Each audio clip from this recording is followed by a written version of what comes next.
सदन में हर मुद्दे पर हंगामा खड़ा करने वाली ममता बनर्जी की पार्टी की सांसद महुआ मोइत्रा कायदे से फंस गई हैं। अगर आरोप सही साबित हुए तो उनकी सांसदी भी खतरे में पड़ जाएगी। जब कोई सांसद 60 सवाल पूछे और 60 में से 50 ऐसे सवाल हों जिससे किसी खास कारोबारी को फायदा पहुंचे तो सवाल तो उठता ही है। ये कौन सा संयोग है या फिर रिश्वत का प्रयोग? महुआ मोइत्रा पर यही रिश्वत लेकर संसद में सवाल पूछने के आरोप लगे हैं। बीजेपी सांसद निशिकांत दुबे ने लोकसभा अध्यक्ष ओम बिरला को पत्र लिखकर तृणमूल कांग्रेस की नेता महुआ मोइत्रा पर गंभीर आरोप लगाए। साथ ही निशिकांत दुबे ने सुप्रीम कोर्ट के वकील जय अनंत देहाद्राई के पत्र का हवाला देते हुए जांच की मांग की। ओम बिरला को लिखे पत्र में बीजेपी सांसद ने टीएमसी सांसद महुआ मोइत्रा पर लोकसभा में सवाल के नाम पर घूस लेने का आरोप लगाया। उन्होंने लिखा, ये सदन की अवमानना है, इसकी तत्काल जांच कराई जाए। पत्र में उन्होंने कहा कि मुझे जयअनंत देहाद्राई अधिवक्ता का एक पत्र प्राप्त हुआ जिसमें उन्होंने महुआ मोइत्रा पर सवाल के बदले रिश्वत लेने का आरोप लगाया है।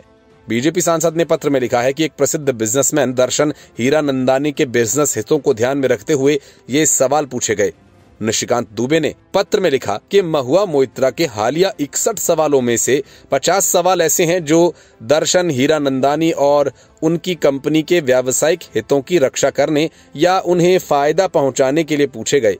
पत्र में कहा गया कि जब भी संसद सत्र होता है, महुआ मोइत्रा और सौगत राय किसी न किसी बहाने हर किसी के साथ दुर्व्यवहार करके सदन की कार्यवाही को बाधित करते हैं और कई अन्य सांसद हमेशा हैरान रहते थे कि महुआ मोइत्रा के नेतृत्व वाली टीएमसी की चिल्लाने वाली ब्रिगेड ऐसी रणनीति क्यों अपनाती है।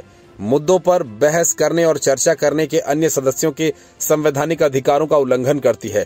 उन्होंने कहा कि अब लोकसभा में प्रश्न पूछने के बदले एक व्यवसायी से धन जुटाने और दूसरे व्यवसायिक समूह को निशाना बनाने की महुआ मोइत्रा की मंशा का पर्दाफाश हो गया। रिश्वत लेकर सवाल पूछे जाने का ये पहला मामला नहीं है। यूपीए के शासनकाल में भी ऐसे ही कुछ सांसद पकड़े गए थे। Bureau report, news of India.